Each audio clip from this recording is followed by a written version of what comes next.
They thought this was my public execution, inside the glass room. They read nearly 200 reasons to fire me, an indictment against the woman they loved to exploit. My team did not know the second phone in my pocket was a direct line to the firm holding their financial lifeline. Finishing reason number 190. I did not cry. I called my other job, letting them sign their own nightmare. My name is Delilah Wright, and it was a late Thursday afternoon at Dunmere Transit Solutions in Cleveland, Ohio, when the digital guillotine was finally wheeled out into the open. The sky beyond the floor-to-ceiling windows was a bruised, heavy slate, threatening a Midwestern storm that perfectly matched the suffocating, stale air inside the operations department. A calendar notification had materialized on my computer screen exactly 2 hours prior. The subject line was chillingly vague, Team Culture Improvement Sync. There was no agenda attached. There were no requested preparations or files to bring. It was simply a mandatory summons to Conference Room B, sent directly by management. Conference Room B was a transparent glass box situated dead center on the sales and operations floor. It was affectionately known as the fishbowl. Everyone on the outside could see in, but the heavy acoustic soundproofing meant they could only watch the silent pantomime of whatever execution was taking place inside. As I pushed the heavy glass door open, the faint squeak of its hinges felt far too loud. I stepped over the threshold and immediately stopped. The layout of the room had been aggressively altered. Usually, we sat around the large, scratched mahogany oval table as equals, scattering our laptops and coffee mugs in a messy display of corporate collaboration. Today, the rolling chairs had been pulled to one side and rearranged into a shallow, unbroken horseshoe. At the absolute center of this formation sat Raina Mercer, our team lead, and Todd Bannon, my direct manager.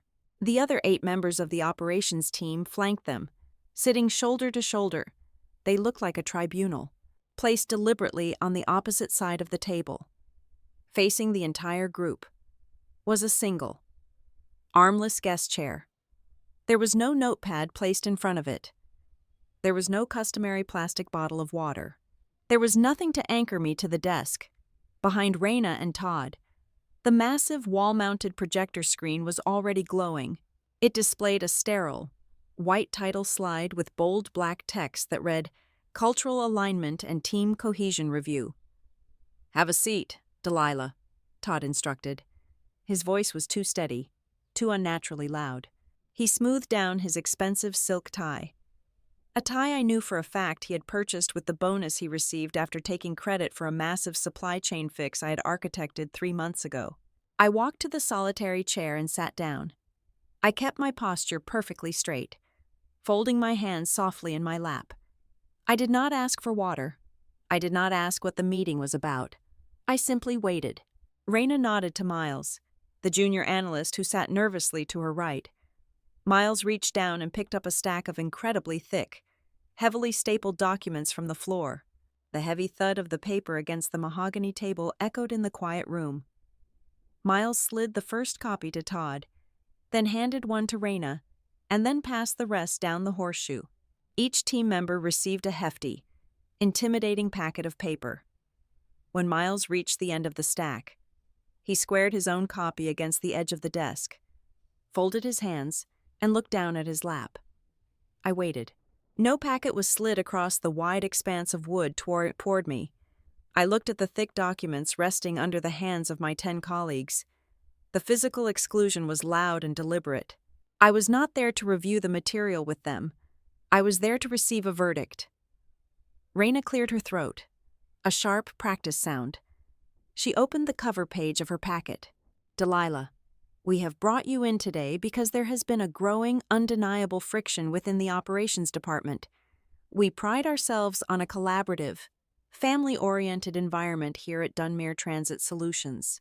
However, over the past several months, your behavior has demonstrated that you are no longer a fit for this collaborative environment. In fact, you are causing active harm to the collective morale. She paused, waiting for a reaction. I gave her none. My face remained a polite, unreadable mask. Over the past 4 weeks, Raina continued, her eyes dropping to the printed text. The team has anonymously compiled a comprehensive document detailing these cultural failures. We have logged exactly 190 distinct reasons proving that your presence is detrimental to our team's spirit. 190. The number hung in the chilled, air-conditioned air. I did not gasp. I did not shift in my chair or cross my arms defensively. I simply stared at Raina, letting the sheer, unadulterated absurdity of that number wash over me. 190 reasons. They had spent weeks hunting, documenting, and fabricating a mountain of petty grievances while I had been busy keeping their freight lines from collapsing. I realized in that fraction of a second that this was no longer a simple workplace disagreement. This was a highly calculated, legally buffered hit job. Reason number 1, Raina read, her tone sharp and vindictive. You consistently arrive at the office too early, creating an unspoken hostile pressure on your coworkers to do the same. I blinked slowly. Reason number 14, Todd chimed in, flipping a page in his packet with a dramatic flourish. Leaving the office at exactly 5 o'clock on Tuesdays and Thursdays, demonstrating a severe lack of commitment to after-hours team initiatives and emergency coverage. The onslaught continued. The ridiculousness of the accusations escalated with every page turn. They traded off reading the points, turning the room into a bizarre theater of the absurd. Reason number 37, refusing to attend the Friday happy hours at the local pub, making coworkers feel judged and excluded from your personal life. Reason number 42, refusing to use exclamation points or positive emojis in the internal team chat, creating a hostile and cold digital environment. Reason number 62, taking overly detailed, aggressive notes during casual alignment syncs, which stifles creative brainstorming and makes others feel as though their words are being weaponized. Reason number 85, answering internal client emails with too much precision and bulleted data, which comes across as condescending and passive-aggressive to those who prefer a more conversational communication style. It went on, reason after reason, read aloud in a dizzying rotation between my manager and my team lead, occasionally supported by heavy, solemn nods from the rest of the horseshoe. They were systematically weaponizing my competence and my strict professional boundaries. My precision, the very thing that kept Dunmere's logistics from hemorrhaging money, was being framed as a personality defect. My punctuality was a threat. My lack of interest in drinking cheap beer with them on a Friday evening was a cultural crime. I sat perfectly still. I did not try to defend myself. I knew exactly what this was. This was not a coaching session, and it was certainly not a genuine attempt to integrate me into their social fabric. They were building an impenetrable paper trail. By framing my exceptional performance and rigid boundaries as cultural toxicity, they were laying the groundwork for a termination that the Human Resources Department would blindly rubber stamp without ever looking at my actual flawless performance metrics. They needed me gone because absolute competence acts as a blinding spotlight on mediocrity. This glass room was filled to the brim with people desperately hiding in the shadows of my hard work. As Todd droned on, loudly detailing reason number 112, an absurd complaint about my lack of enthusiasm during a mandatory birthday cake cutting, I slowly and deliberately slipped my right hand into the deep pocket of my tailored wool blazer. My fingertips brushed against the cold, smooth metallic edge of my second phone. It was slightly heavier than my personal device. It was heavily encrypted, and absolutely no one in the entire Dunmere Transit Solutions building knew what it truly represented. They all thought it was just a strange quirk, a paranoid habit of an antisocial woman who needed to aggressively separate her personal life from her professional one. They thought my strict, non-negotiable departure times on Tuesdays and Thursdays were just the rigid routines of a stubborn employee. They did not know that the device currently resting against my fingertips was a direct, secure line to the very people who were quietly holding the absolute financial lifeline of their entire corporate existence. Raina's voice began to grow hoarse around reason number 150. She took a slow sip from her plastic cup of iced coffee, the ice cubes rattling loudly in the tense, heavy silence of the glass room. Outside our transparent walls, Oblivious account executives walked by carrying ceramic mugs, laughing with each other, completely unaware of the theatrical slaughter happening right next to them. I kept my hand firmly in my pocket.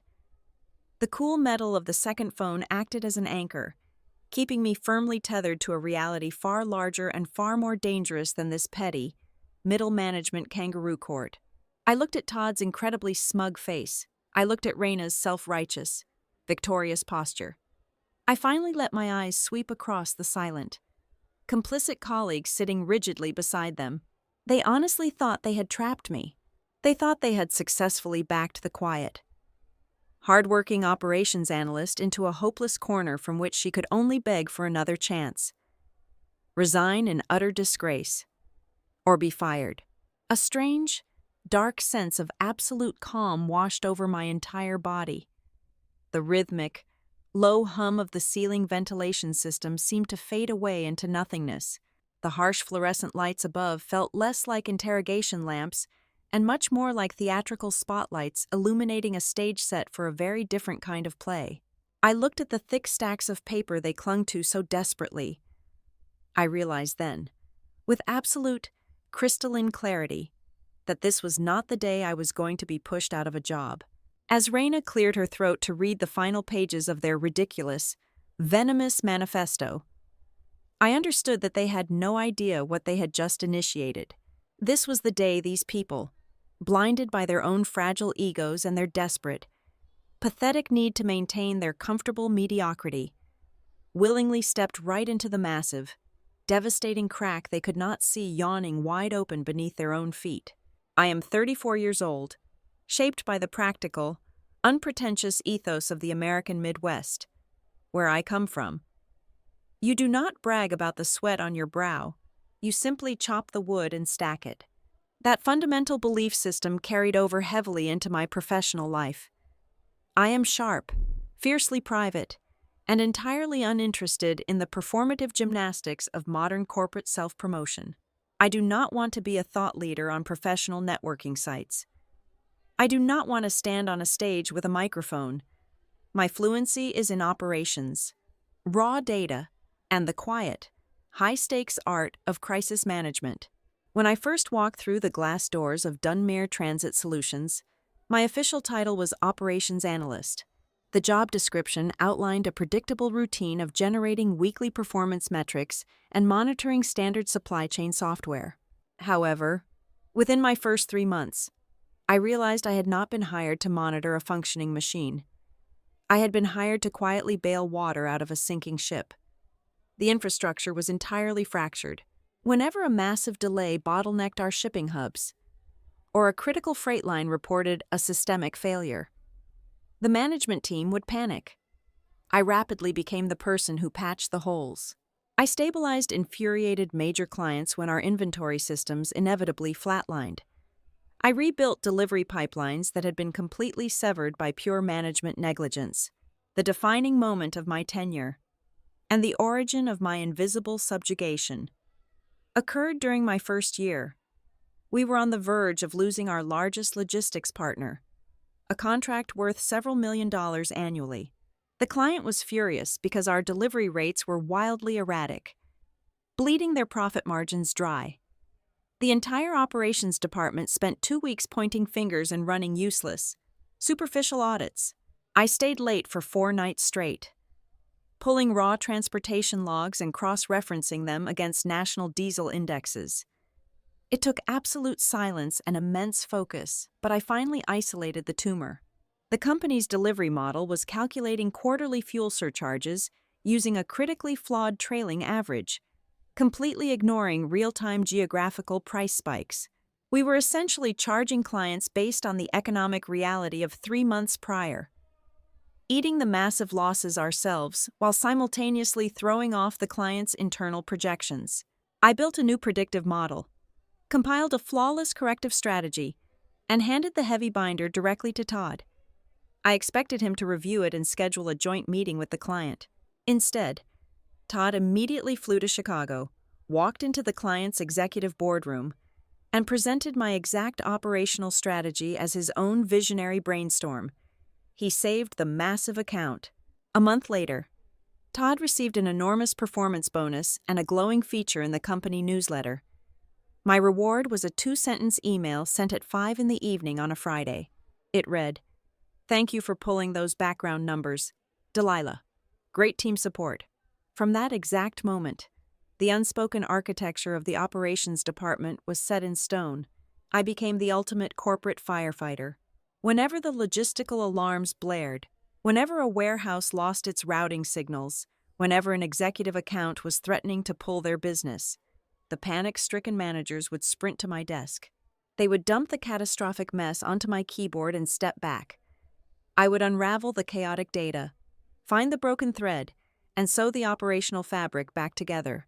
But the second the fire was extinguished, the second the smoke cleared, and the executives came down looking for a hero to praise, my name was never spoken. I was pushed back into the shadows while Todd and Raina bathed in the spotlight of my salvaged disasters. My fundamental flaw was my naive belief that the work would simply speak for itself. I despised office politics. I refused to play the game of gossiping at the water cooler or aggressively networking with upper management to secure visibility. I genuinely believed that if you consistently delivered flawless, revenue-saving results, the institution would naturally recognize your value. This philosophy is a tremendous character strength in a vacuum. But in the modern American corporate ecosystem, it is a fatal vulnerability. It is a bleeding wound in the water. And people like Todd and Raina are apex predators of credit theft. They recognized early on that I had no desire to fight for the microphone, which meant they could safely steal my sheet music and sing the song themselves. However, there was one variable they could not fully control: the clients.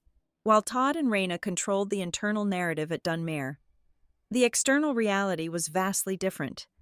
I began to develop a fierce, localized reputation among our top-tier accounts. The logistics directors and supply chain managers at our partner companies are not stupid. They know when they are being fed corporate jargon by a manager who does not understand the very spreadsheet they are presenting. Over time, when a crisis hit, the clients stopped calling the official team leads. They started dialing my direct extension. They did not remember Todd's name. They did not care about Raina's shiny title. They specifically asked for the quiet woman who actually answered the phone with correct information, who fixed massive systemic errors in less than an hour, and who never, under any circumstances, made empty, placating promises. "Do not give me your manager," a logistics director from a massive retail chain once yelled over the phone, his voice carrying clearly across the silent operations floor. "Give me Delilah. She is the only person in that building who actually knows how a freight train operates." This undeniable client preference was the true source of the poison seeping into the team. My colleagues were not genuinely offended by my lack of socialization. They did not actually care that I ate my lunch alone at my desk while reading economic journals, or that I skipped the forced, agonizingly awkward holiday parties. What truly infuriated them was the glaring contrast my existence provided. Every time a system crashed, Raina would pace the floor, dramatically claiming it would take 3 full business days to resolve, blaming the software developers or the winter weather. Then, I would quietly log into the server, rewrite the routing logic, and have the trucks moving in 45 minutes. I did not do it to show her up. I did it because the freight needed to move and drivers were stranded. But to a person whose entire career is built on the illusion of difficulty, a person who operates with true, effortless competence is a terrifying threat. I made them look incredibly bad simply by doing my job correctly. I functioned as an incredibly bright, unforgiving light cast directly onto their shadows. They could write all the performance reviews they wanted.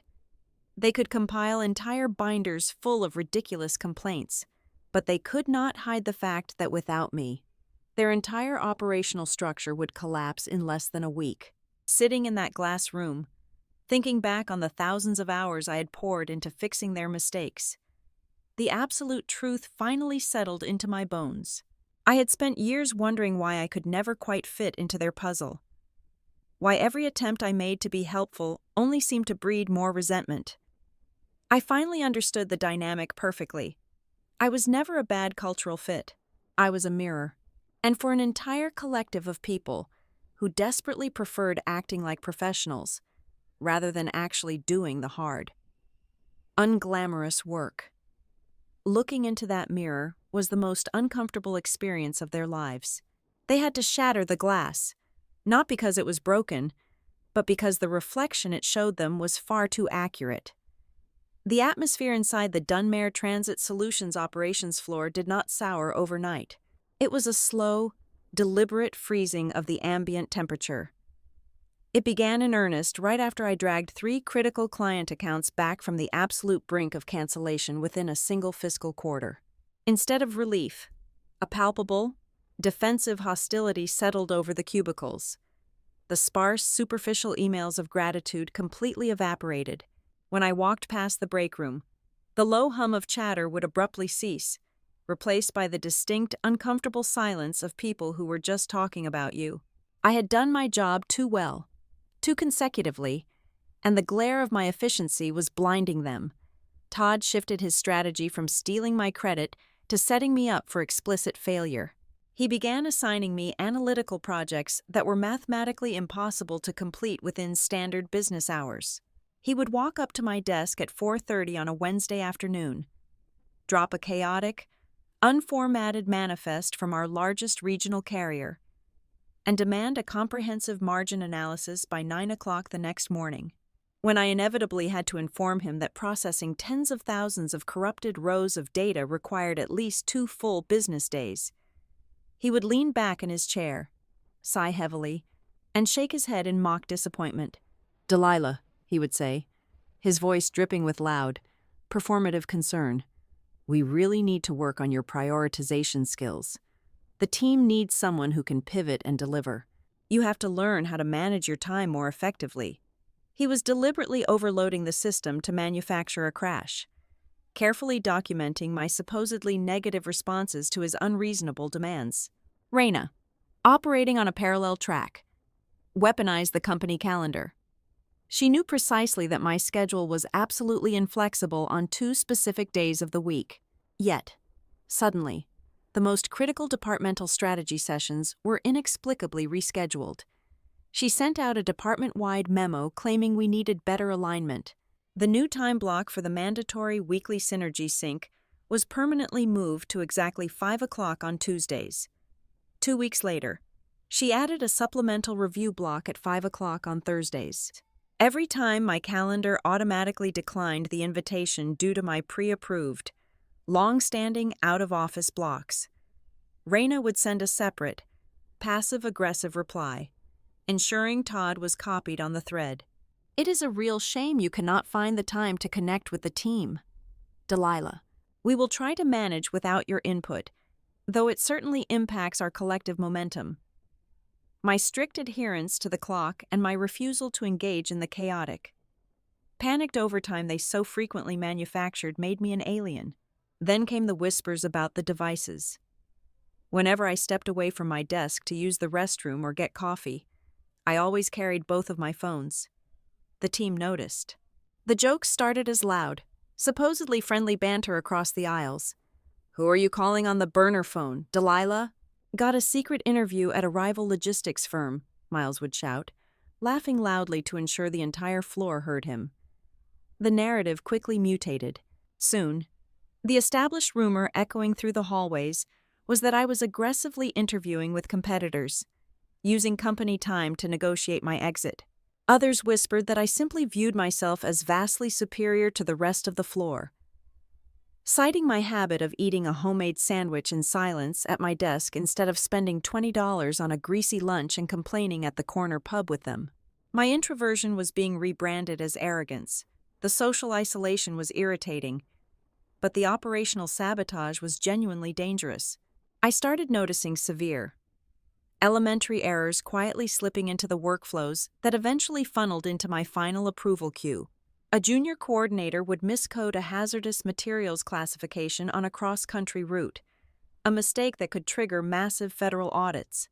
Someone else would accidentally delete the vital customs documentation for a massive Canadian shipment, leaving the trucks stranded at the border. These broken, Volatile files were then seamlessly routed to my dashboard for final authorization.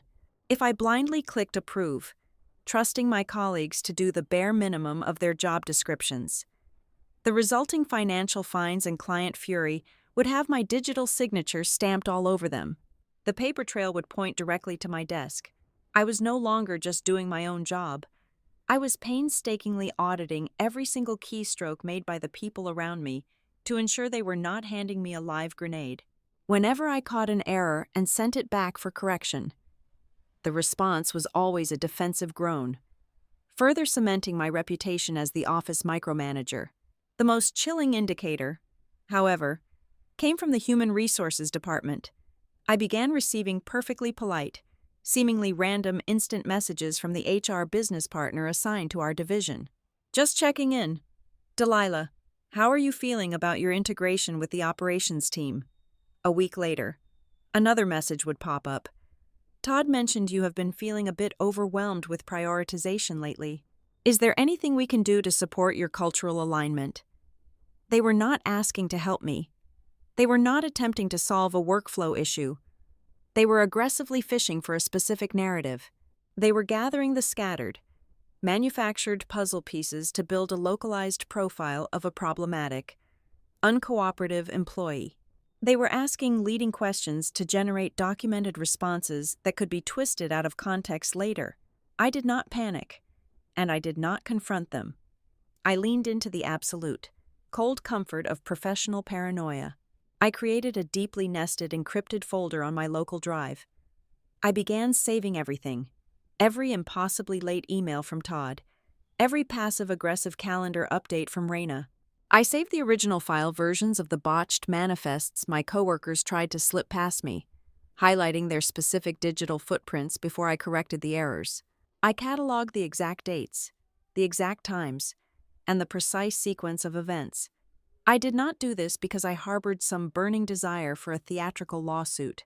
I did it because my years in high-stakes operations had taught me one undeniable, universal law of business when human beings begin to actively perform a fictional narrative. Raw data is the only thing that remembers the truth. I did not yet know they were meticulously planning a public execution in the glass conference room. I had no idea they were actively drafting a massive, multi-page manifesto of my supposed sins.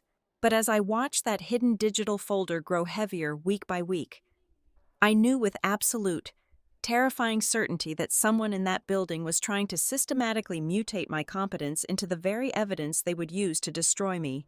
Exactly 2 years ago, Dunmere Transit Solutions held a massive mandatory town hall meeting in the main cafeteria. The executive board stood beneath a banner celebrating our annual revenue, only to announce that due to unforeseen macroeconomic headwinds, all annual bonuses were entirely slashed. Furthermore, the standard cost of living increase for the upcoming fiscal year would be exactly 0%.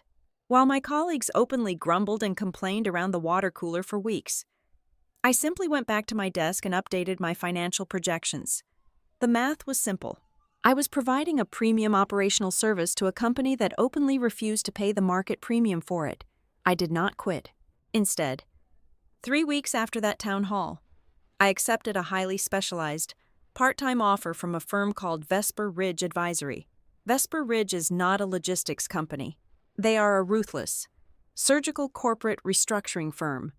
They are the people a board of directors calls when a business is fundamentally hemorrhaging cash from the inside out, despite maintaining a shiny, successful exterior. My official title there is Special Situations Operator. I did not sneak around. I have zero interest in violating contractual obligations. The very next morning after accepting the offer, I walked directly into the Dunmere Human Resources Department and submitted a formal secondary employment declaration. I detailed the exact nature of the work, explicitly demonstrating that Vesper Ridge was not a competitor in the transit sector. I outlined that my hours would be strictly confined to my personal time, because I was so incredibly thorough. The legal department rubber-stamped the approval in less than 48 hours. The signed, dated, and approved authorization document has been sitting securely in my permanent employee file ever since. This fully sanctioned secondary role is the precise reason my schedule became an unbending iron wall. My Tuesdays and Thursdays belong to Vesper Ridge. When the clock strikes exactly 5 in the afternoon on those 2 days, my obligation to Dunmere mathematically concludes. I pack my bag and I leave. It was never a quirky antisocial habit. It was never a calculated insult to the team culture. It was simply the rigid professional discipline required by a secondary employer who actually compensates me for the immense value of my time and analytical focus. The environment at Vesper Ridge is the absolute antithesis of Dunmere. I work entirely remotely, logging into their heavily encrypted private servers from my home office. At Vesper Ridge, nobody cares if I use exclamation points in my emails. Nobody expects me to engage in forced, superficial banter about weekend plans. They do not demand that I be bubbly, approachable, or culturally cohesive. I am paid a highly lucrative hourly retainer to look strictly at the ugly, unvarnished truth. My job is to rip open the financial and operational data of failing organizations, call the disease exactly what it is, and map out precisely how to amputate the rotting departments before they kill the entire host. The managing director at Vesper Ridge, a terrifyingly sharp woman named Vera Sloan, recognized my specific utility within my first month. She saw how quickly I could isolate a bloated middle management budget disguised as essential operations. You do not get distracted by the narrative. Delilah. Vera told me over a secure video call during my 3rd week. Most analysts read a company's internal reports and believe the excuses. You just look at where the money stops flowing. I am moving you exclusively to our Tier 1 distressed portfolios. From that point on, Vera funneled the most difficult, highly confidential restructuring files directly to my private server queue. Because these Tier 1 projects involve publicly traded companies or massive private equity buyouts, Vesper Ridge employs an absolute non-negotiable information firewall. As a remote operator, I am never given the actual name of the target company. I receive heavily redacted data sets. The client is referred to only by a randomized project codename. The employee names are replaced with alphanumeric identifiers.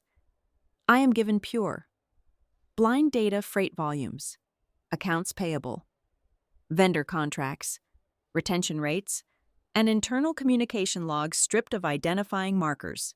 I am hired to read the pulse, not to know the name of the patient. For the first 18 months, the system worked flawlessly. I successfully mapped out the structural collapse of a regional airline and surgically dismantled the bloated supply chain of a failing agricultural supplier. All without ever knowing their true corporate identities until the press releases hit the financial news networks weeks later. However, over the past 4 months, Vera assigned me a new, severely distressed file. The codename was Project Obsidian. At first glance, Project Obsidian was just another mid-sized logistics firm bleeding cash due to terrible leadership. But as I spent my Tuesday and Thursday evenings digging deep into their anonymized data dumps, a strange, creeping sense of déjà vu began to settle into the back of my mind. It started with the error patterns. The redacted company in Project Obsidian was losing massive amounts of capital due to a very specific, incredibly rare miscalculation in their regional freight routing logic. It was the exact same obscure software integration flaw I had spent 3 weeks patching on the floor at Dunmere. A week later, I analyzed Project Obsidian's client retention metrics. They had experienced a terrifying drop in confidence from their largest retail accounts during the exact same fiscal quarter that Dunmere had nearly lost our biggest multi-million-dollar partner.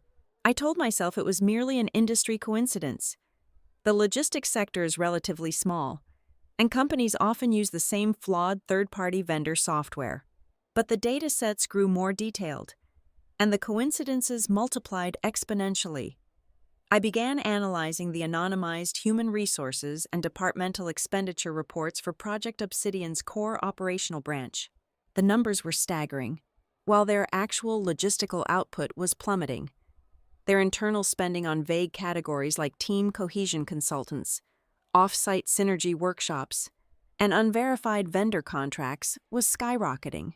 The middle management team was systematically draining the departmental budget to cover up their operational incompetence, attributing the massive financial losses to unavoidable market friction while rewarding themselves with localized bonuses. The specific ratio of the diverted funds, the exact cadence of the fake performance reviews used to push out competent junior staff to protect the bloated managers. The very architecture of the internal decay, it was too familiar. It was like reading a ghost story about a house you were currently living in. I started matching the timestamps of Project Obsidian's system crashes with the calendar history on my Dunmere laptop. When Project Obsidian's server logs showed a catastrophic failure on the 12th of the month, my Dunmere calendar showed an emergency all-hands meeting on the exact same afternoon. When Project Obsidian's data indicated an emergency manual override of a hazardous materials route, I distinctly remembered eating a cold sandwich at my Dunmere desk while rewriting that exact route. The information firewall at Vesper Ridge is designed to be impenetrable, but data always leaves a unique fingerprint. I had spent 2 years intimately learning the specific, customized way the managers at Dunmere lied with numbers. Now, staring at the sanitized spreadsheets of Project Obsidian, I was seeing those exact same lies translated into raw, blindingly obvious financial hemorrhage. I have not yet voiced this theory to Vera Sloan. An operator does not make accusations based on a hunch. We only move when the math is absolute. But as I sit in my home office late at night, watching the digital ruin of Project Obsidian unfold on my monitors, a cold, terrifying reality is beginning to solidify in my chest. There is a massive, highly aggressive private equity group preparing to seize total control of Project Obsidian, wipe out the entire management structure, and liquidate the dead weight to recover their debts. And Vesper Ridge Advisory is the firm drawing the map for the slaughter. I have been meticulously building the very blueprint that will be used to execute the restructuring. I have not confirmed it yet, but the chilling possibility is no longer just a theory. The secret job I worked diligently in the dead of night might be holding the absolute, impending fate of the company I walk into every single morning. The truth of corporate sabotage rarely announces itself with a grand confession. Instead, it bleeds out through the sterile, unblinking rows of a financial spreadsheet. Once I realized that my team was actively trying to build a case against my character, I stopped looking at their petty interpersonal behavior and started looking exclusively at the money. I began auditing the departmental profit and loss statements for the past 3 quarters, pulling the raw, unredacted ledger data before it was summarized and sanitized for the executive board. What I found buried in the subcategories of our departmental spending was a highly sophisticated, localized shell game. I noticed a glaring, repetitive pattern regarding the major logistical disasters I had personally salvaged. Whenever I pulled a multi-million-dollar client account back from the edge of termination, the operational credit was inevitably assigned to Todd or Raina. However, the catastrophic financial overages caused by their initial mismanagement did not simply disappear. Those massive losses had to be categorized somewhere in the accounting system.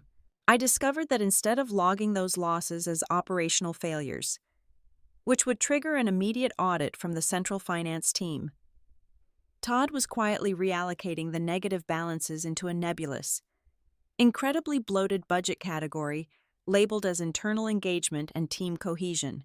I sat in the quiet isolation of my cubicle and began quietly cross-referencing the official departmental expense reports with the actual, physical events that had taken place over the past 12 months.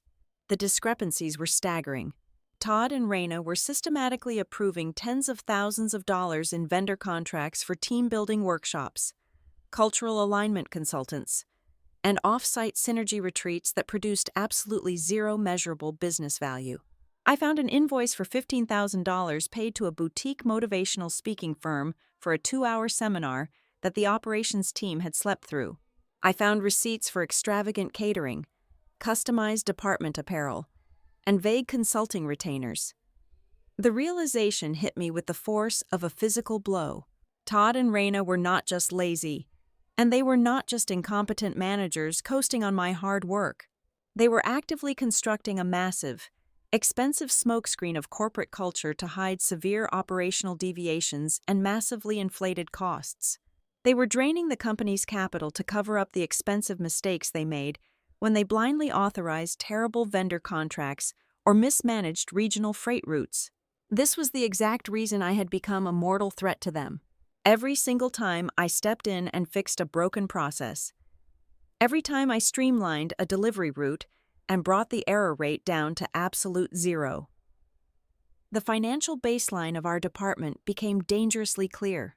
Chaos and ambiguity are the best friends of a corporate fraudster. When the systems are constantly failing, it is incredibly easy to hide missing money in the wreckage. But by forcing the operations to run smoothly and transparently, I was accidentally clearing the smoke. The true numbers were becoming painfully visible, making it increasingly difficult for them to justify their exorbitant, fake cultural expenditures. The people benefiting from this financial fog realized that my competence was a spotlight they could no longer afford to tolerate. My theory was accidentally confirmed by a colleague who I had always considered to be entirely neutral. It was a quiet Wednesday morning in the break room. I was pouring a cup of black coffee when Kevin, a mid-level inventory coordinator who usually kept his head down, stepped up to the counter beside me. He looked nervously at the doorway before speaking in a hushed, rushed tone. "You need to watch your back, Delilah," Kevin whispered, keeping his eyes firmly fixed on his own ceramic mug. Todd had a closed-door meeting with Raina yesterday. I was dropping off some manifest files and overheard them talking about the upcoming quarterly review. Todd was furious about the new reporting metrics you implemented. I took a slow sip of my coffee, keeping my expression entirely neutral. What exactly did he say? Kevin swallowed hard. He said, and I quote, "As long as Delilah is here, we cannot control the narrative." Kevin quickly grabbed his coffee and practically sprinted out of the break room, terrified of being seen speaking to the department pariah. I stood alone in the hum of the fluorescent lights, dissecting that specific, dangerous word, narrative. I finally understood that the narrative Todd was so desperate to control had absolutely nothing to do with whether the operations team liked each other. The narrative was the highly fabricated story they were telling the executive board. It was the careful, manicured explanation they had constructed to justify why departmental revenue was steadily declining, why major clients were constantly frustrated, and why the internal operating costs were swelling to unsustainable levels.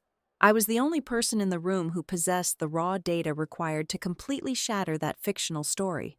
I returned to my desk and continued to perform my daily tasks with absolute, robotic perfection. But my internal objective had completely shifted. I was no longer just saving files to protect myself from a human resources complaint. I began secretly constructing a real-time, comprehensive forensic dossier on the entire management structure. I utilized my administrative access to track the deep metadata of our shared network drives. I documented exactly who was assigning specific doomed projects. I logged the precise IP addresses and timestamps of whoever was quietly altering financial spreadsheets at 2 o'clock in the morning. I tracked who was deleting crucial warning comments from the supply chain software, and who was deliberately moving critical compliance meetings to hours they knew the compliance officers could not attend. I was building an airtight, undeniable map of their operational corruption. Simultaneously, the chilling parallels with my secondary employment at Vesper Ridge Advisory were becoming impossible to ignore. That Thursday evening, sitting in my home office, I connected to a highly secure, encrypted video call with Vera Sloan to discuss the latest data dump for Project Obsidian. Vera was sitting in her stark, minimalist office, her sharp eyes scanning a secondary monitor. We had spent the past 2 hours analyzing the bloated middle management expenditures of the distressed, anonymized target company. Vera suddenly stopped scrolling. She turned her attention directly to the camera, fixing me with a piercing, analytical stare. "Let us run a theoretical exercise, Delilah," Vera said, her voice dropping into a low, serious register. "You have been analyzing distressed corporate structures for me for 2 years. Based on your experience, if a failing management team suddenly coordinates a massive, documented effort to make their absolute best performer a public scapegoat, What do you think the core motive usually is? The question hung in the quiet air of my home office. It was not a casual inquiry. Vera Sloan did not ask questions unless she already knew the answer and wanted to test if her operator could see the exact same angle. I looked at the blurred, heavily redacted financial charts of Project Obsidian glowing on my screen, and I thought about the thick packets of paper Todd and Raina were currently weaponizing against me at Dunmere. The two isolated worlds of my life suddenly smashed together with terrifying clarity. They do not care about the team culture, I answered slowly, my voice feeling strangely hollow in the quiet room. If they are building a comprehensive paper trail against the only person holding the operational structure together, they are doing it because an external audit is imminent. Go on, Vera prompted, her expression unreadable. They are trying to terminate the competent employee for behavioral reasons so they can retroactively blame all the missing capital and all the systemic failures on that single person, I said, the words tasting like ash in my mouth. They are doing it to plug the leak before the creditors see it. Vera gave a single, slow nod of approval before abruptly ending the video feed, leaving me staring at my own dark reflection in the monitor. I sat in the suffocating silence of my home for a very long time. I had just successfully analyzed the sociopathic survival tactics of a desperate corporate entity, but for the very first time, hearing that absolute, brutal truth spoken aloud in my own voice was utterly terrifying, because I knew I was not just talking about an anonymous spreadsheet anymore. I was talking about my own impending execution. The campaign to remove me from Dunmere Transit Solutions did not rely on explosive confrontations. Instead, it was meticulously packaged into the suffocating, modern corporate language of team culture. They realized that attacking my raw numbers was impossible because my metrics were flawless. Therefore, they had to attack my personality, wrapping their sabotage in a thick, sweet layer of manufactured concern for the emotional well-being of the department. Raina launched the first phase by introducing a new mandatory initiative she titled the Operations Cohesion Circle. She deliberately scheduled these highly emotional, forced team-building sessions for exactly 4:45 on Tuesday and Thursday afternoons. It was a brilliant, incredibly transparent trap. The sessions always began with a slow, agonizingly long breathing exercise, followed by an open floor where team members were encouraged to share their personal struggles. Then, at exactly 5 o'clock, while someone was inevitably in the middle of a long, rambling story about their weekend anxieties, my alarm would vibrate in my pocket. I would have to stand up from the circle, quietly pack my leather bag, and walk out the door to fulfill the obligations of my second job. I never made a sound when I left, but the visual disruption was undeniable. The next morning, Raina would casually pace the aisles between the cubicles, speaking just loud enough for the entire floor to hear. She would lament about how my sudden departure had severely damaged the psychological safety of the circle, officially noting my lack of commitment to the collective vulnerability of the team. Simultaneously, Todd executed a different angle of attack. He possessed the administrative power to route incoming client support tickets, and he began systematically dumping the absolute most volatile, verbally abusive accounts directly into my daily queue. He gave me the clients who were losing tens of thousands of dollars because of his prior routing mistakes, the men and women who called our lines screaming about stranded freight and broken promises. Because I am a professional, I absorbed their fury. I rapidly diagnosed the logistical failures, bypassed the broken protocols, and calmly de-escalated the situations by providing immediate, factual solutions. However, dealing with a furious corporate logistics director requires a firm, authoritative, and completely uncompromising tone of voice. You cannot be soft when a shipment of perishable goods is sitting on a hot tarmac. Todd would intentionally walk past my desk during these intense, high-stakes calls, lingering just long enough to hear me speaking sharply to the vendor on the other end of the line. Later, during our weekly departmental management syncs, Todd would heavily emphasize his deep concern for the work environment. Kevin, who always seemed to be delivering mail near the boardroom at the right time, told me that Todd described me as a deeply hostile presence, Todd completely omitted the fact that I was aggressively saving his broken accounts. He focused entirely on the severe tone of my voice, officially branding me as someone who frequently created a tense, unapproachable atmosphere on the floor. Then came the digital weapon. A mandatory, anonymous departmental survey appeared in our email inboxes. The subject line read, Quarterly Operations Pulse Check. The questions had absolutely nothing to do with software efficiency, workflow bottlenecks, or freight margins. They were incredibly leading, psychologically manipulative inquiries designed to box in a specific type of personality. Do you feel that certain individuals in our department prioritize cold efficiency over human connection?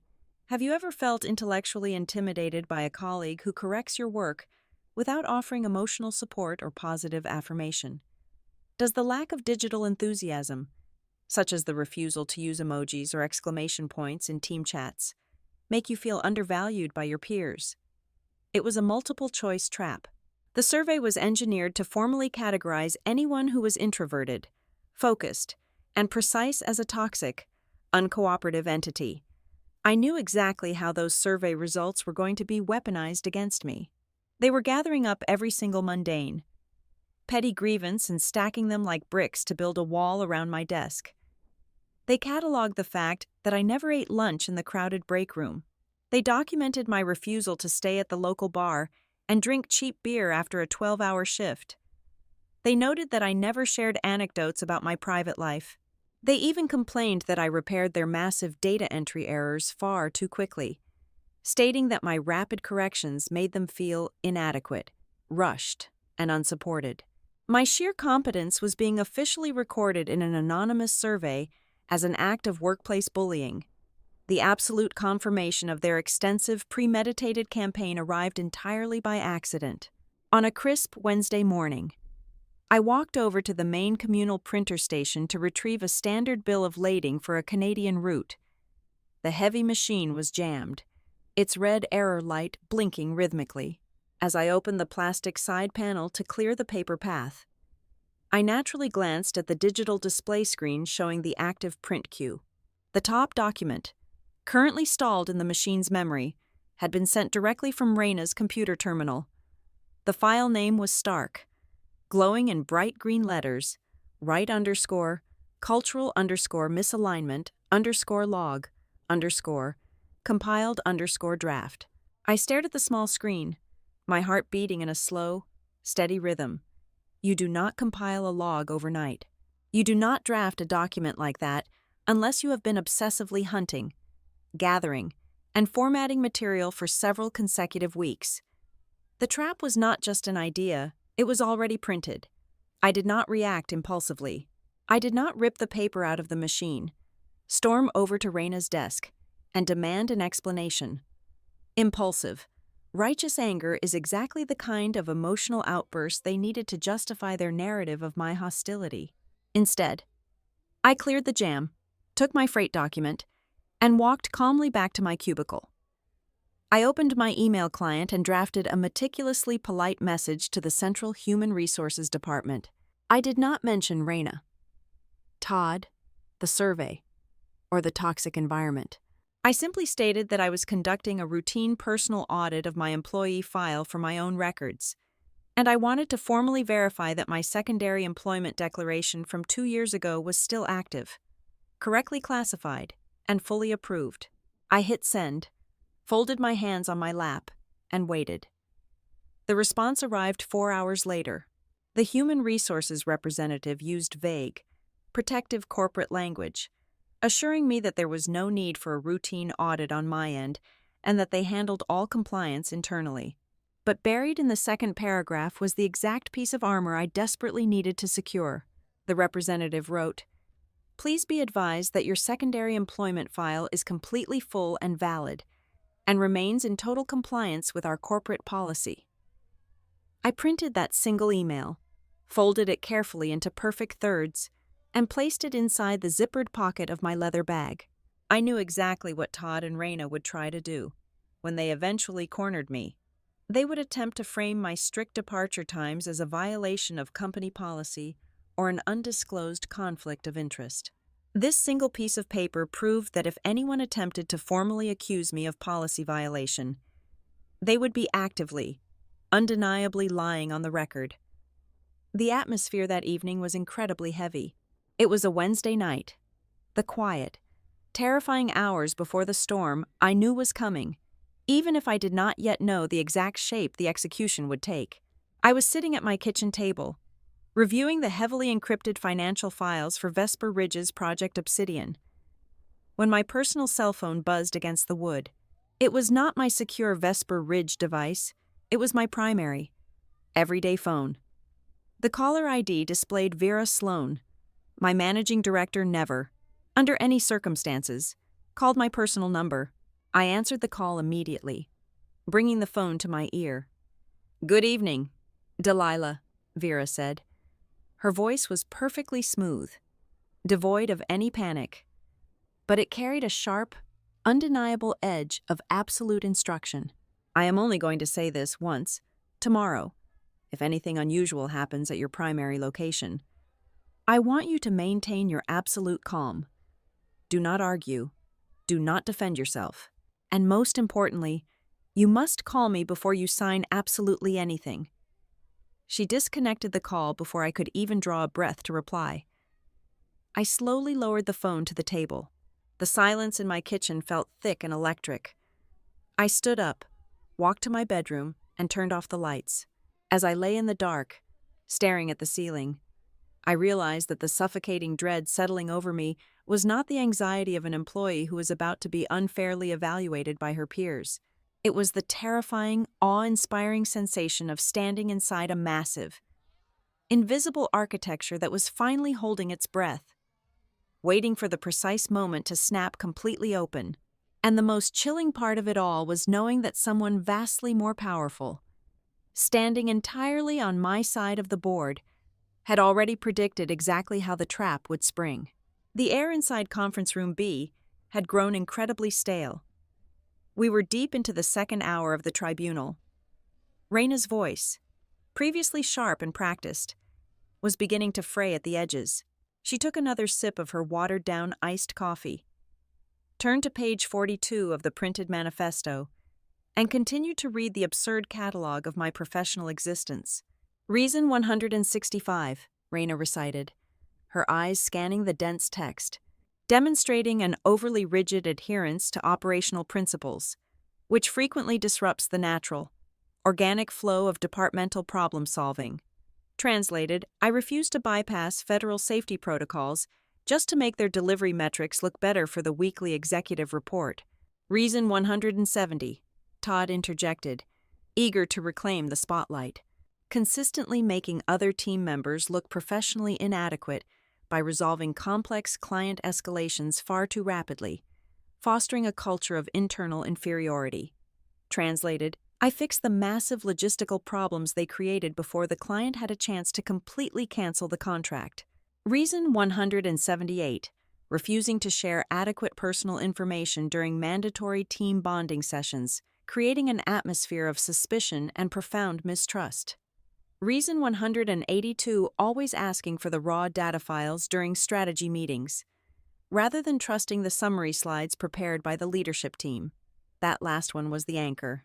Todd had undoubtedly written that one himself. It was the exact friction point that threatened his fabricated budget reports. He could not stand that I demanded to see the actual math he was desperately trying to hide behind vague cultural expenditures. Then, Raina read a sequence of reasons that forced a cold, crystalline clarity into my mind. "Reason 185, she read, her tone heavy with manufactured disappointment. "Demonstrating profound unreliability by becoming completely unreachable exactly after 5 o'clock on Tuesday and Thursday evenings. Effectively abandoning the team during critical end-of-day operational transition windows. "Reason 186, refusing to answer urgent digital communications during those specific evening hours, proving a severe lack of dedication to the core mission of Dunmere Transit Solutions." I kept my face perfectly still, but my mind was moving at the speed of light. Tuesday and Thursday evenings, exactly 5 o'clock. They had not just noticed my departure times. They had actively audited my digital calendar and my building badge swipes. They had monitored my exact movements to build this specific narrative of abandonment. And in doing so, they provided the final, undeniable proof I needed. They had perfectly isolated the exact hours I dedicated to Vesper Ridge advisory. I was no longer guessing. The timeline was absolute. Project Obsidian was Dunmere Transit Solutions. The bloated budgets, the manipulated freight routes, the plummeting client retention rates. It was all happening right here, within these very walls. I had spent the last 4 months silently building the restructuring blueprint that was going to tear this entire company down to the studs. Raina turned to the final page. The room fell into a heavy, expectant silence. The other 8 colleagues leaned forward slightly, like spectators at a coliseum waiting for the final, lethal blow. And finally, reason 190, Raina said, closing the thick packet and placing her hands flat on the mahogany table. An overarching, systemic failure to align with the core cultural values of this organization, making your continued presence a toxic liability to our collective success. She finished. The performance was over. Todd leaned back slowly in his expensive leather chair. He crossed his arms over his chest, a patronizing, victorious smile spreading across his face. He looked at me with the absolute confidence of a man who believed he held every single card in the deck. He was waiting for the breakdown. He expected me to stammer, to offer a frantic defense of my character, to beg for a probationary period, or ideally, he expected me to reach into my leather bag, pull out a piece of paper, and offer my immediate resignation to save myself the humiliation of a formal documented termination. I did not cry. I did not apologize. I did not break eye contact. I let the suffocating silence stretch for 5 agonizing seconds, letting the weight of their own arrogance settle heavily over the table. Then, I spoke. "Thank you," I said. My voice was calm, steady, and entirely devoid of any emotional tremor. "That is more than enough for me to make a decision." Todd's smile faltered slightly. That was not the script he had written in his head. I reached into the deep pocket of my tailored blazer. I did not pull out a tissue. I did not pull out a resignation letter. I pulled out the heavy, black, heavily encrypted second phone, the device that had fueled so many of their petty break room jokes. I placed it flat on the center of the scratched mahogany table. I unlocked the screen, dialed the secured 10-digit number entirely from memory, and pressed the speaker icon. I set the volume just high enough to fill the acoustic void of the glass room. The phone rang twice. A crisp, sharp click echoed from the speaker. "Sloan." The voice answered. It was commanding, precise, and immediately authoritative. I leaned forward slightly, keeping my eyes locked dead on Todd Bannon. "Vera, it is Delilah," I said, my tone matching hers in absolute professional sterility. "I am calling to confirm that the retention conditions for the current management structure no longer exist. The operational environment is entirely compromised. You may proceed with the immediate transfer of control. I will be ready to join the executive transition call in exactly 10 minutes. The response from the speaker was instantaneous, devoid of any hesitation. "Understood. Delilah, initiating the hostile transition protocol now. The board will be notified. I will see you on the bridge." The line went dead with a sharp click. The entire phone call had lasted exactly 12 seconds. I calmly picked up the black device and slipped it back into my blazer pocket. The silence that crashed down on conference room B was no longer expectant. It was paralyzed. It was the suffocating, freezing silence of a vacuum. 8 members of the operations team stared at me in utter, blank confusion. They did not understand the terminology. They did not understand what a hostile transition protocol was. They just knew the script had been violently derailed. But Todd understood.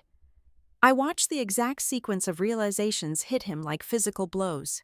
I watched the patronizing smile melt completely off his face, replaced by a sickening, chalky pallor. The blood rapidly drained from his cheeks. As a middle manager desperate to climb the corporate ladder, Todd had recently been permitted to sit silently in the corners of the panicked, high-level executive financial briefings. He knew the massive debts Dunmere carried. He knew the vicious private equity group circling the company. And, most importantly, he recognized the name that had just echoed from my phone. He knew that Vera Sloan was the lead restructuring director for the firm, holding the absolute financial lifeline of Dunmere Transit Solutions. Todd opened his mouth, but no sound came out. His hands gripped the armrests of his chair so tightly, his knuckles turned completely white. He looked at the thick stack of paper detailing my 190 fabricated sins, and then he looked at me, his eyes wide with sudden, catastrophic terror. I placed my hands flat on the table and stood up slowly. I smoothed the front of my blazer, my movements deliberate and unhurried. I looked at Raina, whose face was currently frozen in a mask of total confusion. I looked down the line of my silent colleagues. Finally, I brought my gaze back to Todd. You have all just spent the last 2 hours meticulously proving exactly why I should no longer continue as an employee in this department, I said. Every single word was a perfectly sharpened blade, slicing cleanly through the toxic air of the room. I completely agree. I will not be. I picked up my bag. I did not wait for a dismissal. I did not wait for a human resources representative. I simply turned my back on the tribunal and pushed open the heavy glass door. As I stepped out of the fishbowl and walked onto the main operations floor, the sensation wrapping around my shoulders was entirely foreign. It was not the heavy, crushing shame of a woman who had just been forced out of her job. It was the electric, deafening sound of a room full of people simultaneously realizing that they had just spent weeks sharpening a guillotine for a quiet employee, only to discover she was the one holding the rope. They had insulted the absolute wrong person on the exact wrong day, and I was leaving them locked inside a nightmare they had built entirely with their own hands. I did not drive to a local bar to drown my sorrows, nor did I drive home in a state of panic. I navigated the afternoon traffic with a profound, icy clarity. I arrived at my house, locked the front door, brewed a strong pot of black coffee, and walked directly into my home office. At exactly 4 o'clock in the afternoon, my encrypted terminal chimed. I authenticated my login and joined the secure video conference. The screen flickered to life, revealing Vera Sloan sitting in her immaculate office. However, she was not alone. Flanking her on the screen were 2 men wearing severe, dark suits, sitting against the backdrop of a corporate law library. "Delilah," Vera began, her voice crisp and entirely stripped of pleasantries, "allow me to formally introduce the senior legal counsel for Vesper Ridge Advisory, as you undoubtedly deduced during your final hour in that building. The firewall has been officially dropped. Project Obsidian is Dunmere Transit Solutions. We are initiating the immediate hostile takeover protocol." The lawyers took over the briefing, and the true, terrifying scope of the financial rot was finally laid bare. Dunmere Transit Solutions had not simply been losing a few clients due to poor management. The executive board had been operating in severe, catastrophic breach of their primary financial covenants for over 8 months.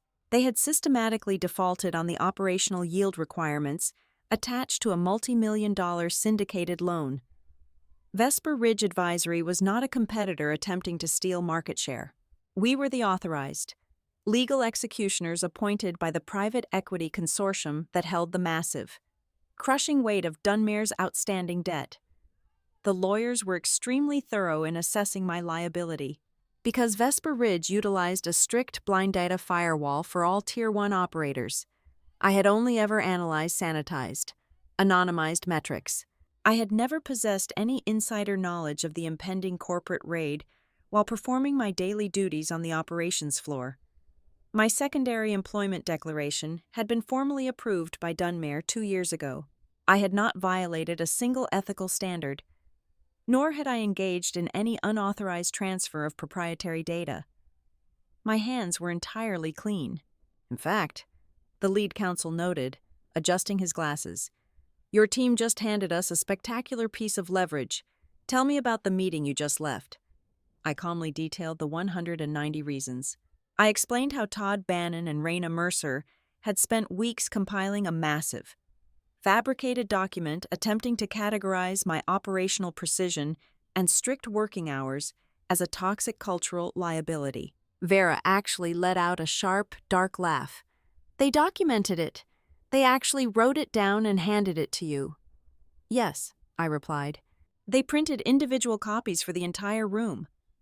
That is no longer a human resources complaint, Delilah, the counsel stated, his eyes gleaming with predatory legal satisfaction. That is documented. Irrefutable evidence of management retaliation. They were intentionally targeting the only employee who possessed the uncorrupted data. They were actively trying to remove you to protect the fraudulent internal budgets they created to hide their operational failures from the auditors. They handed us the exact proof we need to terminate the entire middle management structure for cause. Vera leaned closer to the camera, her expression shifting from amusement to absolute, ruthless business. The board of directors is being notified of the restructuring as we speak. By tomorrow morning, the old Dunmare ceases to exist. I need someone on the ground inside that building who understands exactly where the bodies are buried. Someone who can tear the rotting floorboards up without destroying the load-bearing walls. I am officially reassigning you. I want you to step in as the interim transition operator for the entire logistics division. It was a brilliant, breathtaking twist of corporate fate. Everyone in that glass room thought I had surrendered. They thought I had called a rival company to beg for a rescue. They assumed I was going to pack my desk into a cardboard box and vanish into the job market. I was not leaving Dunmere Transit Solutions to go somewhere else. I was leaving the subordinate chair in the bullpen to step back into the exact same building with a vastly higher title, backed by the terrifying, absolute authority of the organization that now owned them. I accept the assignment, I said. The execution dropped at exactly 8 o'clock on Friday morning. I was sitting comfortably at my kitchen table, watching the remote access monitors, when the centralized company servers were forcibly locked. An automated, company-wide email was broadcast to every single inbox in the Dunmare network. It was not sent by the friendly internal communications team. It was sent directly from the Legal Compliance Division of Vesper Ridge Advisory. The notification was completely devoid of corporate warmth. It announced the immediate commencement of a special financial intervention. It stated that all departmental spending was frozen. All managerial approval rights were suspended indefinitely. All corporate credit cards were deactivated. And most devastatingly for the people who had thrived on the chaos, all unverified quarterly bonuses were officially halted pending a forensic audit of departmental expenditures. My personal cell phone began to vibrate violently on the table. It was Todd. I let it ring until it went to voicemail. 10 minutes later, Raina called. I ignored it. Over the next 2 hours, they left a sequence of increasingly panicked, desperate audio messages. Delilah? Todd's voice echoed from my speaker, entirely stripped of the smug arrogance he had worn just 18 hours prior. His tone was high, tight, and bordering on hysterical. Listen, there has been a massive misunderstanding. The executives are locked out of the system. We really need you to come back into the office so we can sort out this culture document. We can throw it away. We value your input. Please, pick up the phone. They were terrified. They had realized that the mysterious entity freezing their bank accounts and stripping their authority was the exact same entity I had called to authorize a hostile transition. They were desperately trying to drag me back into the emotional, subjective quicksand of office politics, hoping to negotiate their way out of a mathematical execution. I did not call them back. I refused to let them pull me into a frantic verbal argument. Instead, I opened my official Vesper Ridge email client and sent a single, heavily copied reply to both of their Dunmare addresses. Please be advised that all verbal communication regarding my employment status is now closed. Any further inquiries regarding departmental operations must be routed in writing through the assigned restructuring council. I will address the operational transition in person on Monday morning. I spent the weekend resting in absolute silence. when Monday morning arrived. The Cleveland sky was clear and bitterly cold. I drove my usual route to the massive glass and steel headquarters of Dunmere Transit Solutions. I pulled into the sprawling parking lot, but I did not park in the cramped, distant rows designated for junior analysts. I pulled my car into one of the wide, clearly marked executive spaces located right near the front entrance. I walked through the automatic sliding glass doors and stepped into the main lobby. The atmosphere was completely unrecognizable. The usual loud, superficial chatter of Monday morning was entirely absent. Instead, a heavy funeral silence hung over the reception area. I did not walk to the standard employee turnstiles. I walked directly to the main security desk.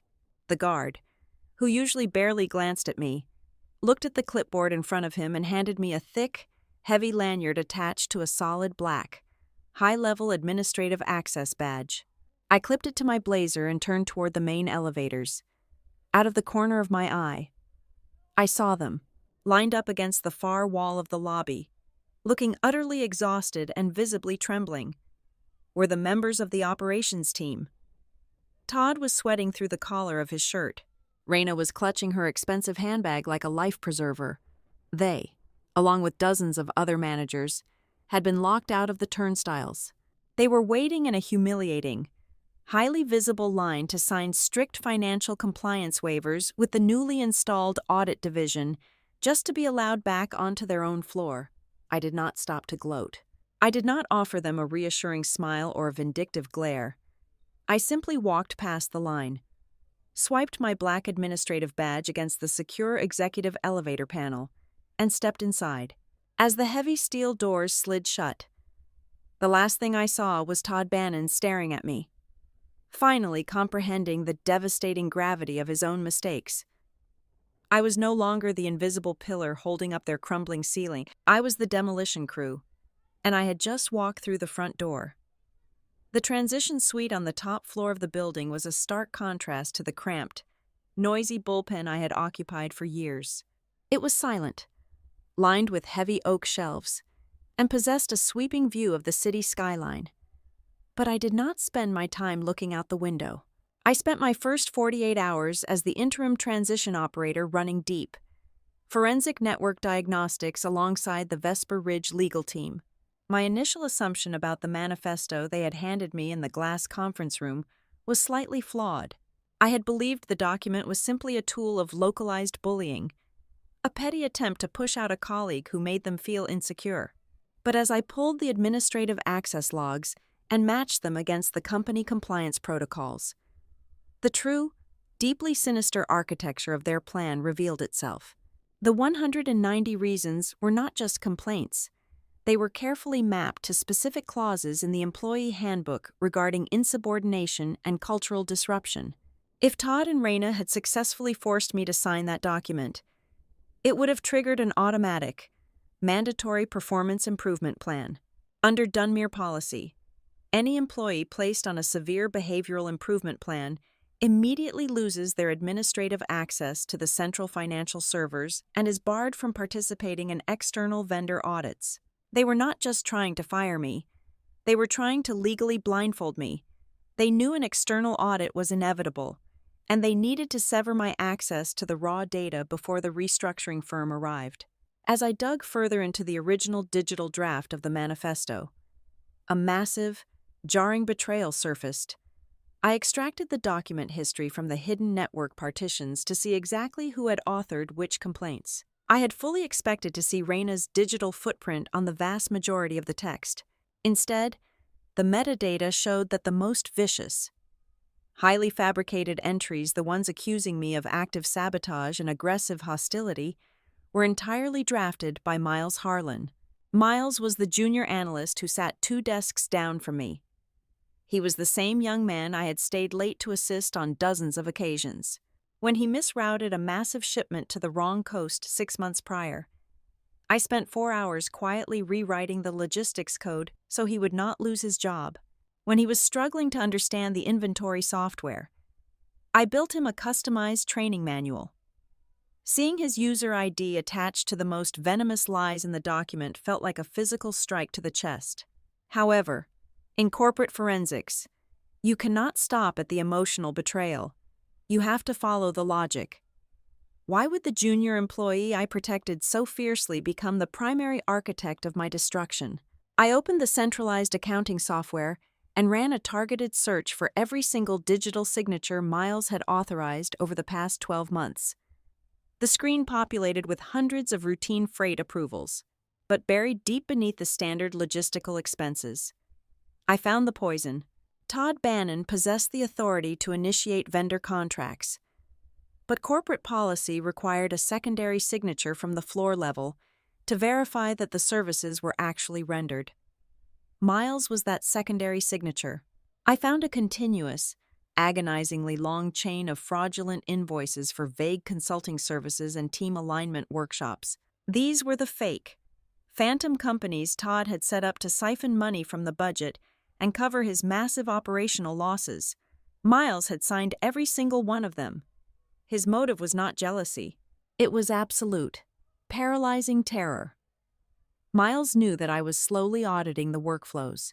He knew that the moment I cross-referenced the approved vendor payments with our actual operational output, I would find his signature authenticating tens of thousands of dollars in fraudulent wire transfers. He threw me to the wolves, because Todd had convinced him it was the only way to avoid federal fraud charges. The counterattacks from the old management regime began on Tuesday afternoon. Todd, realizing the sheer magnitude of his impending ruin, attempted one final, desperate maneuver. He marched into the temporary transition office, flanked by a bewildered human resources director, and loudly declared that my presence was an illegal conflict of interest. He demanded my immediate removal from the building, claiming I was a corporate spy who had infiltrated the company to steal trade secrets for Vesper Ridge. I did not raise my voice. I did not stand up from my desk. I simply nodded to the Vesper Ridge legal counsel sitting beside me. The lawyer opened a manila folder and slid a single piece of paper across the polished wood. It was the official secondary employment declaration I had submitted exactly 2 years ago. It bore the unmistakable, verified signature of the Human Resources Director standing right next to Todd. It explicitly outlined my role as a special situations operator, and it explicitly cleared me of any non-compete violations. The file is fully compliant, the lawyer stated, his voice devoid of any emotion. Your own department authorized her employment. The conflict of interest claim is baseless. Please step out of the office before I add workplace harassment to the pending litigation. Todd's face crumpled. He backed out of the room, his final weapon shattered against the impenetrable wall of my documentation. An hour later, Raina attempted a different angle. She requested a private meeting with Vera Sloan, desperately trying to spin a narrative of emotional manipulation. She claimed that the entire restructuring intervention was a personal vendetta, that I had somehow convinced the creditors to attack the company simply because I was upset about receiving negative feedback from the team. Vera Sloan did not even blink. She pulled up the official engagement contract between Vesper Ridge Advisory and the private equity consortium. She highlighted the date. We acquired the distressed debt portfolio for this institution exactly 4 months before you scheduled your first team cohesion circle, Vera informed her coldly. Delilah Wright did not bring us here to punish you. Your financial incompetence brought us here. Delilah simply built the map that proved it. The final nail in their collective coffin was delivered by the clients. As part of the restructuring protocol, Vesper Ridge scheduled closed-door, highly confidential interviews with Dunmare's largest accounts. The executive team had always promised the board that their massive cultural expenditures were necessary to maintain strong client relationships. The logistics directors from the external partner companies dismantled that lie in minutes. When asked about their relationship with Dunmare management, the responses were brutal. They testified that Todd was impossible to reach during crises. They stated that Raina provided empty, meaningless corporate jargon when freight lines went down. The only reason we did not cancel our contract a year ago is because of Delilah. The director of a major retail chain stated plainly into the conference room microphone. She is the only one who tells the truth. When the system crashes, we do not call your management team. We call her. The most devastating aspect of my revenge for the old team was my absolute silence. I did not scream at them in the hallways. I did not gather the department to publicly humiliate them. I simply let the undeniable weight of the evidence speak on my behalf. The server logs, the deleted email recoveries, the time-stamped file edits, and the fraudulent vendor contracts told a story that no amount of corporate charm could erase. Yet, sitting alone in the executive suite late on Wednesday night, I faced a profound internal conflict. The power to liquidate the entire operations department rested entirely in my hands. If I presented the raw data to the private equity consortium without any protective caveats, they would burn the division to the ground. They would terminate everyone to maximize their debt recovery. I looked down at the floor plans. There were over 60 employees in that department. Most of them were just ordinary people trying to pay their mortgages. People who had been forced to participate in the toxic culture because Todd and Raina held their paychecks hostage. If I pushed too hard, the innocent would be slaughtered alongside the guilty. If I was too soft, the manipulators might find a legal loophole and escape the consequences of their theft. I took a deep breath and made a decision. I refused to become the monster they had accused me of being. I would not burn the building down just to watch it burn. I drafted my final operational recommendation. I drew a surgical, unyielding line through the department. I recommended the immediate termination, with cause, of every manager involved in the financial cover-up. I handed Miles Harlan's file over to the internal financial investigators, ensuring he would face the consequences of his signatures without destroying the junior staff below him. And for the rest of the floor, the silent workers who simply did their jobs, I recommended full retention. I chose to expose the exact truth, keeping the real workers safe, and ensuring the axe fell exclusively on the necks of those who had used the concept of a team as a shield for their own greed. The final restructuring assembly took place on a crisp Tuesday morning inside the primary executive boardroom on the top floor. This was not a transparent glass fishbowl designed for public humiliation. This was a fortress of solid oak, acoustic paneling, and heavy leather chairs. Sitting around the massive table were the senior partners of the Legal Oversight Committee, the interim leadership board appointed by the private equity consortium, and Vera Sloan. Seated at the absolute furthest end of the table, looking entirely drained of color and devoid of their usual arrogant posture, were Todd Bannon, Raina Mercer, and Miles Harlan. They had been summoned not to participate, but to formally receive the undeniable mathematical consequences of their actions. I stood at the head of the table. The room was perfectly silent, save for the low, steady hum of the projector mounted on the ceiling. I pressed the right arrow on my presentation remote. The massive screen behind me did not illuminate with standard revenue bar charts. It did not show projected quarterly earnings or client retention graphs. Instead, the screen displayed a stark, high-resolution scan of a very familiar title page. It was the first page of the massive paper packet they had handed me just a short time ago. The bold black text read, "Cultural Alignment and Team Cohesion Review."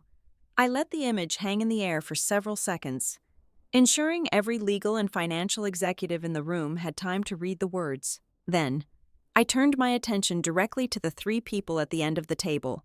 I did not need to raise my voice. I did not need to scream that they were cruel or vindictive.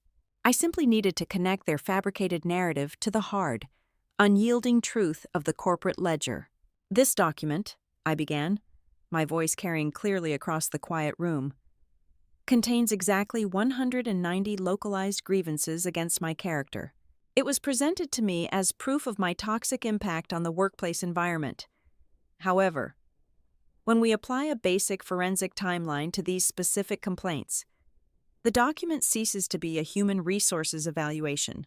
It becomes a meticulously detailed map of deliberate corporate obstruction." I pressed the remote again. The screen split into two columns. On the left side was a direct quote from their manifesto. On the right side was a time-stamped financial data log. "Let us examine Reason 14, I stated, gesturing to the screen. I was officially penalized for demonstrating severe unreliability by leaving the office at exactly 5 o'clock on Tuesdays and Thursdays. As the legal counsel has already verified, those precise hours correspond directly to my fully authorized, legally declared secondary employment. I was documented as a cultural failure simply for adhering to a federally compliant employment contract that this very department approved. I clicked to the next slide. Reason 182 stated that I aggressively disrupted team synergy by constantly demanding to see the raw data files instead of trusting the management summary slides. I looked directly into Todd's terrified eyes. The dates of those specific meetings correlate exactly with the weeks I discovered massive, unexplained cost deviations in our regional freight routing. When I asked for the raw numbers, I was asking for the mathematical proof of $50,000 in lost revenue that this management team was actively attempting to bury. I clicked the remote a final time. Reason 37 cited my blatant refusal to integrate socially, specifically noting my absence from off-site happy hours and department lunches. During those exact hours of supposed social isolation, I was sitting at my desk, tracing a network of highly suspicious internal vendor payments that were being funneled into dummy consulting firms to artificially balance a bleeding operational budget. I turned off the projector. The screen faded to black, leaving the severe reality of my words echoing in the boardroom. I had completely dismantled their defense. I proved beyond a shadow of a doubt that they had weaponized the modern, ambiguous concept of corporate culture to systematically silence the only person who was actively touching the real, uncorrupted numbers. They did not hate my personality. They were terrified of my visibility. Vera Sloan leaned forward, folding her hands neatly over a thick leather binder. Her expression was completely devoid of mercy. "The evidence is absolute," Vera announced, her voice slicing through the heavy air. She turned her sharp gaze to the end of the table. "Todd Bannon, your employment is terminated effectively immediately, with cause, for the intentional concealment of material financial information and gross operational negligence. Raina Mercer, your employment is terminated immediately, with cause, for the malicious fabrication of falsified personnel records designed to obstruct an internal audit. Miles Harlan, your administrative access is permanently revoked, and your complete digital profile is being transferred to the Internal Financial Investigation Unit for further processing regarding the authorization of fraudulent vendor signatures." 2 corporate security officers stepped quietly into the room from the hallway. Todd tried to open his mouth, perhaps to offer one final, pathetic excuse, but the devastating finality in Vera's eyes stopped him cold. Raina stared at the mahogany table, tears of profound realization finally spilling over her cheeks. Miles simply hung his head. They stood up on shaking legs and were silently escorted out of the heavy oak doors. They had built their careers on the illusion of competence, and the absolute truth had just wiped them off the map. As the door clicked shut behind them, the atmosphere in the boardroom shifted. The execution was over. The rebuilding phase had to begin. Vera turned her attention back to me. "The logistics division is effectively gutted," Vera said smoothly. "We have the capital to restructure, but we do not have a captain who actually understands how the engine works. Delilah, the board would like to formally invite you to step in as the permanent director of restructured operations. You will have complete autonomy to build your own team, hire based on actual mechanical competence, and run the floor exactly the way it should have been run from the beginning." It was the ultimate vindication. But I knew that stepping into that role required more than just a new title on my email signature. I placed my presentation remote on the table and met Vera's gaze. "I accept the position," I said firmly, "but I have 3 non-negotiable conditions for the new departmental architecture. First, there will be no more vague, subjective performance evaluations based on cultural fit or perceived enthusiasm. We will never again punish high performers for failing to smile enough while they save the company money. Second, every single operational achievement must be permanently attached to the specific individual who authored the solution. There will be no more stealing credit under the guise of team collaboration. And third, every single financial process must have a direct traceable line of accountability." Vera Sloan actually smiled, a rare, genuine expression of deep professional respect. Consider it written into the new corporate bylaws. Several months later, the remnants of Dunmare Transit Solutions were completely dissolved. The company emerged from the heavy restructuring process with a clean ledger, a stabilized client roster, and a brand new corporate name. It was no longer a chaotic playground for parasites who survived by feeding on the silent, exhausted labor of others. It was a Tuesday morning. I walked through the bright, completely redesigned main lobby of our new headquarters. The air felt incredibly light. The paralyzing, suffocating paranoia of the old regime was entirely gone. I swiped my secure access badge, stepped onto the operations floor, and looked at the heavy door of the corner office. Mounted perfectly at eye level was a brushed steel plaque that read, Delilah Wright, Director of Operations. I traced my fingers over the cold metal letters. For the very first time in my entire professional life, I did not feel like a ghost haunting the background of someone else's success story. I was not a shadow anymore. I was the architect. They had spent weeks sitting in a glass room, desperately compiling 190 reasons they thought would finally push me out the door. But it turned out, those 190 reasons were just a long, pathetic confession. They were a documented admission that they were absolutely terrified of a woman who knew exactly what her time was worth, and who possessed the absolute. Terrifying calm to simply pick up the phone and call the right place when all of their fragile masks finally fell to the floor. Thank you so much for listening to this story.